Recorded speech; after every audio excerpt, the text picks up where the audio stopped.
Emergency సమయంలో అంబేద్కర్ రచించిన రాజ్యాంగ స్ఫూర్తితో నియంతృత్వ పాలనకు చరమగీతం పాడామన్నారు కేంద్ర మంత్రి కిషన్ రెడ్డి. దేశానికి అంబేద్కర్ శక్తివంతమైన రాజ్యాంగాన్ని అందించారన్నారు.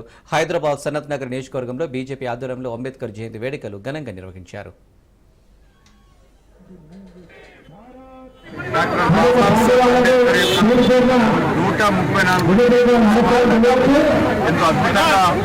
వైభవంగా ఈరోజు దేశమంతా భారతీయ జనతా పార్టీ తరఫున కేంద్ర ప్రభుత్వం తరఫున నిర్వహిస్తూ ఉన్నాం.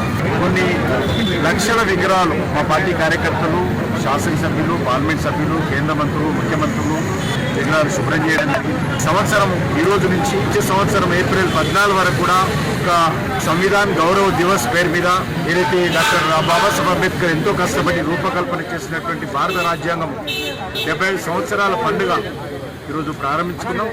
ఈ కార్యక్రమాన్ని ఇంతగా గ్రామీణ ప్రాంతాల్లో అన్ని ప్రాంతాల్లో తీసుకెళ్తాం. డాక్టర్ బాబాసాహెబ్ అంబేద్కర్ ఒక దళితులకు మాత్రమే నాయకుడు కాదు, ఈ దేశంలో ఉన్నటువంటి 140 కోట్ల మంది ప్రజలకు నాయకుడు. ఒక అద్భుతమైనటువంటి రాజ్యాంగాన్ని మన దేశానికి ఇవ్వడం జరిగింది. అనేక మంది రాజ్యాంగాన్ని నిర్వహించడం కోసం ఎమర్జెన్సీలో కూడా చూసాము. హక్కులు రాజ్యాంగం అంతా పక్కన పెట్టి వేలాది లక్షలాది మందిని మరి పౌర హక్కులను భంగం కలిగించినా కూడా ఈ రాజ్యాంగం యొక్క స్పిరిట్తో ఈ దేశ ప్రజలందరూ కూడా ఆ నియంతృత్వ ప్రభుత్వాన్ని కూపటి వెళ్లతో పెకిలించి ఒక ప్రజారాజ్యాన్ని మనం తెచ్చుకోవడం జరిగింది.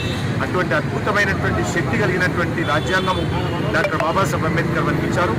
ఈ సందర్భంగా అన్ని వర్గాల ప్రజలు కూడా డాక్టర్ బాబాసాహెబ్ అంబేద్కర్ జయంతి సందర్భంగా